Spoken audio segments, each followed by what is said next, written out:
Բարի օր, սիրելի հայրենակիցներ, իմ կանաչ դրախտը հաղորդաշարի հերթական հաղորդումն է եւ այսօր ես կխոսեմ շատ կարևոր խոտաբույսերի մասին։ Այսօր կրկին կխոսեմ երիցուկի մասին, քանի որ դուք արդեն գիտեք, մենք խոսել ենք ինչպես ենք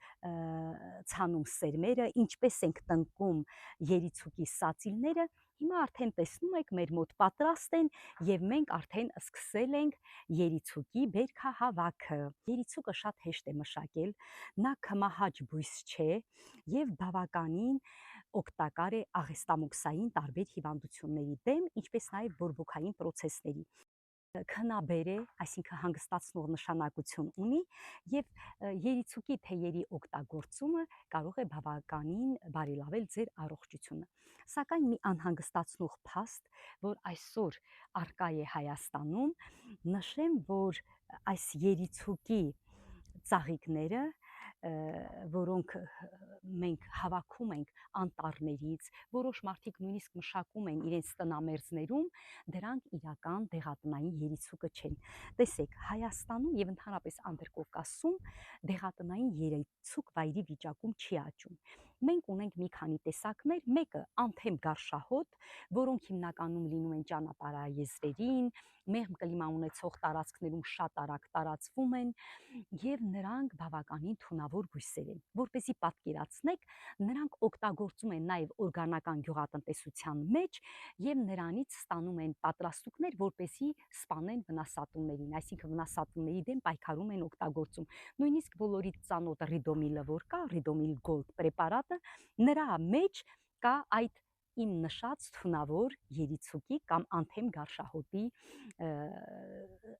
ծաղիկների եւ ընդհանրապես տերևների թուրմը։ Երկրորդ տեսակը, որը կա մեր մոտ, դրանք երիցուկ անհոտն է, որի տերևները շատ նոսր են եւ կարելի ասել շատ չճյուղավորված եւ նրանց բուժական հատկությունները կամ թույլ են կամ գրեթե չկան։ Հաջորդ տեսակը, որը կան բացատներում, արոտավայրերում, երբեմն դրանք արդեն մեծ երիցուկի նման, դրանք երիցուկները չեն, դրանք մարգարտած ծաղիկներ են կոչվում։ Այնպես որ մենք պետք է տարանջատենք եւ ինչն է ավելի սարսափելին, երբեմն հավաքում են եւ օգտագործում են առողջական նպատակներով։ Ես նշեմ, որ կամած օգտագործելով այդ ոչ օգտակար երիցուկները, դուք վտանգում եք ձեր առողջությունը։ Այս երիցուկի սերմերը կոնկրետ բերվել են Կրասնոդարի երկրամասից Ռուսաստանի, որոնք իսկական երիցուկներն են։ Ինչպես կարող ենք տարբերել։ Տեսեք, երբ որ դուք արդեն հասունանում են սերմերը սկսում են հասունանալ, տեսնում եք, սա սրտաձև է։ Մեր երիցուկները,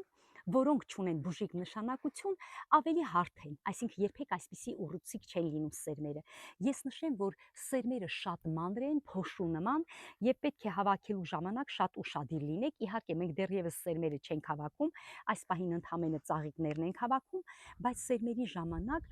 երբ որ կհավաքենք, նրանք շատ մանր են եւ սերմերը բավականին ծլունակ են։ Նույնիսկ այս սերմերը, եթե մենք թողենք իրենք թափվեն, հաջորդ տարի այս բոլոր տարածքը կլինի երիցուկ։ Այնպես որ այս բույսը եւս բարձրարժեք բույսերի խմբին է պատկանում, բարձրարժեք խոտաբույսերի եւ աշխատեք մշակել եւ ունենալ։ Միակ բանը, որ կարող եմ նշել, միգուցե որպես բացասական երևույթ, սենց ասեմ, որ իրեն չորացված ծաղիկները ընդամենը պահպանվում են 1 տարի, այսինքն պահպանման ժամկետը, առողջարար հատկությունները 1 տարի հետո վերանում են։ Եթե կոնկրետ ուրցը, անանուխը, նարդոսը եւ այլ բույսեր պահպանման ժամկետը ավելի երկար են, ապա այս 1 տարի դուք հիշեք, երբ որ ունեք, դա չի կարելի պահպանել մի քանի տարի։ Երբեք չեն հիվանդանում, կոնկրետ առայժմ որևէ հիվանդություն վնասատու դեռևս չենք նկատել այս 3 տարիների ընթացքում։ Բացի այդ, երիցուկը օգտագործում են տարբեր թեյախառնուրդների մեջ, այսինքն փունջ են պատրաստում, որը ասենք ունենում են տարբեր նշանակություն աղեստամոքսային, ներվերի հանգստացման համար, մի շարք այլ կարևոր հատկությունների։ Չորանում են շատ արագ, շատ հեշտ են չորանում եւ ընդհանրապես ոչ միայն երիցուկը, այլև բոլոր ծաղիկները աշխատեք, որ չորացնեք քամհարվող տեղ եւ ըստվերում, այսինքն որևէ ծածկի տակ եւ արևի տակ ինքը կկորցնի եւ իրեն հաճելի գույնը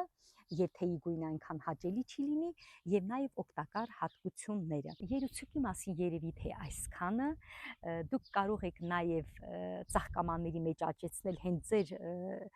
բազմահարկ շենքերում, բացի ձեր ընտանիքի առողջությունը, այն կարող է լինել նաեւ եկամտի հետաքրքիր